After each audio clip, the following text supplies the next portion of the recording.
hangings. Whether the hanging was an accident or intended, it happens quite a lot on Halloween. In October 1990, a teenage boy who pretended to hang from a gallows as part of a pre-Halloween hayride died while performing the stunt. Customers found the body of Brian Jewell, 17, hanging from the gallows, his feet touching the ground. The student had worked on other nights, and there was no indication of foul play. He was supposed to have the noose around his neck, but it's not a noose that's supposed to tighten. During the ride, about 40 people are driven past several Halloween Fright exhibits. The stunt went off without problems earlier that day, but the tractor driver became concerned later when he had failed to give in a speech he normally made as the wagon passed. In LA, a 15-year-old staged a gallows scene at a Halloween party, accidentally hanged himself from a noose that somehow tightened. In October 2001, a 14-year-old boy named Caleb, who was working at a haunted hayride attraction in Michigan, met the same fate. Caleb put the noose around his neck, but when he let go of the rope, he apparently was not heavy enough to prevent the branch from whipping back up and choking him. When he started scrambling to get the double-knotted rope off his neck, fellow workers seemed to think that he was just acting. Hayride employees and participants tried to resuscitate Caleb, but he was pronounced dead at the scene. In 2005, the apparent suicide of a woman found hanging from a tree went unreported for hours because passersby thought the body was just a Halloween decoration. But hanging corpses aren't the only thing that are mistaken for decorations on Halloween. In 2014, Patricia Ward, a 66-year-old assistant professor at a college in Long Island, was found decapitated in the front yard of her apartment building. She was decapitated by Derek Ward, her son, with a kitchen knife in the second-floor apartment they shared. The son either carried or dragged his mother's body down the stairs, through the lobby, and left it outside. "I thought it was just a prank," a resident said. "We saw the body on one side and saw the head on the other side. I never thought that it wasn't a prank." Less than a half hour after his mother's body was found, Derek Ward apparently jumped in front of a Long Island Railroad train, heading east from Penn Station in Manhattan. So next time you see a realistic Halloween decoration, you might want to make sure that it's just a decoration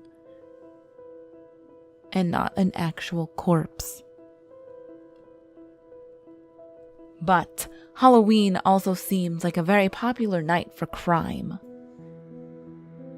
On Halloween in 2010, Ohio teenager Devin Griffin returned home from Sunday church service to find the corpses of his brother Derek, mother Susan, and Susan's new husband William Lysick. The killer had bludgeoned Derek with a claw hammer, shot William 5 times with a .22 caliber pistol, and assaulted Susan before shooting her 3 times. Devin was so traumatized he can only say it was like something out of a haunted house. The killer was found to be William Lysick's son from a previous marriage, William Lysick Jr., who had a history of schizophrenia and violence. Lysick was picked up at a halfway house and pled guilty to all 3 murders. He committed suicide in prison in 2015. A 7-year-old boy from Las Vegas named Tony Bagley went trick-or-treating on Halloween one night in 1994 with his sister, aunt, and mother. They were walking down the street when a man in a hoodie ran towards them with a gun and opened fire, killing Tony. The man then jumped into a waiting car and drove away.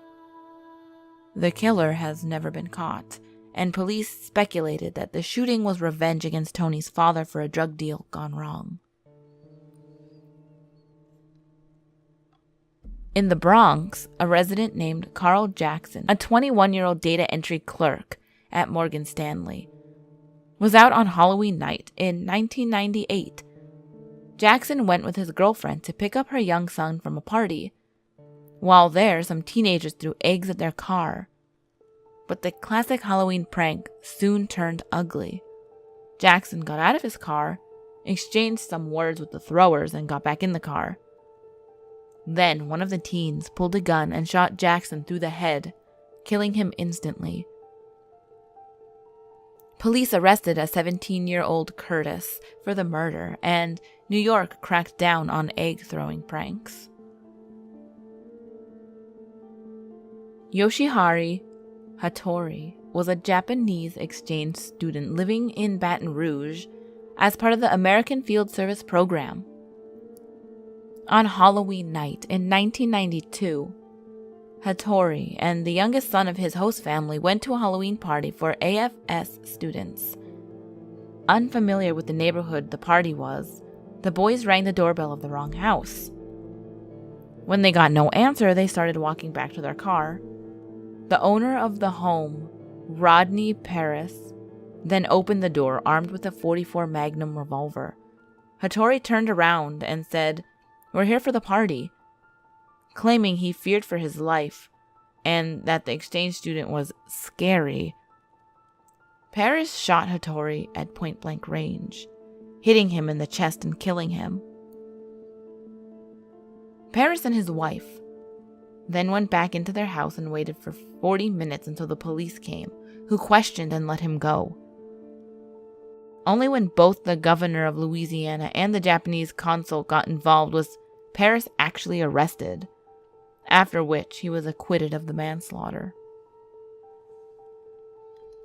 Fort Dodge, Iowa, resident Marvin Bradland and his wife were handing out candy to trick-or-treaters in 1982 when a man wearing a mask came to their door and said, "Trick or treat, give me your money or I'll shoot." The Bradlands thought it was just a Halloween prank and tried to take the mask off. Instead, the man barged into the house and pulled a gun, demanding that the couple give them the money that they had stashed in their basement safe. Marvin made a grab for the masked man's gun, and the robber shot Marvin in the throat. He then ran away, but left the mask behind. In the years that followed, Marvin's wife died, and the mask was tested for DNA evidence. As virtually nobody knew about the safe, suspicion fell on Bradland's family, and a family member did brag about committing the robbery, but there was never enough evidence to charge him. On Halloween night in 2008, convicted drug dealer Quentin Patrick of Sumter, South Carolina, heard a knock at his door. Assuming that it was rival gang members, of course, he grabbed his full-auto AK-47 and blasted at least 29 bullets through his front door at them. 11 of those bullets hit 12-year-old trick-or-treater TJ Darasaw, killing him. TJ's father and younger brother were also hit but survived. Sometime in the early hours of Halloween, 1981, Manhattan couple Ronald Sisman and Elizabeth Platzman were murdered in their Chestla apartment. The couple was severely beaten before being shot in the head, execution style, with the apartment completely ransacked. New York police initially believed drug money to be the motive, but the case took a turn for the bizarre. A prison informant claimed that one of his fellow inmates had predicted the crime weeks before it happened. That inmate turned out to be the son of Sam killer, David Berkowitz. Berkowitz had long been rumored to be involved with a satanic cult that helped him with some of the murders. According to the informant, Berkowitz had told him that the cult was planning to enter a residence near Greenwich Village on Halloween to carry out a ritual murder. When questioned, Berkowitz claimed that Sisman had footage of one of the Son of Sam shootings and was planning to hand it over to the authorities in exchange for dropping some drug charges. While no evidence was found to support Berkowitz's claim, he was basically right about the description of Sisman's apartment. Yet the killings are still unsolved. So whether you're going out to party on Halloween night, trick-or-treating, or even just passing out candy in the safety of your own home, remember, there's always someone or something watching you.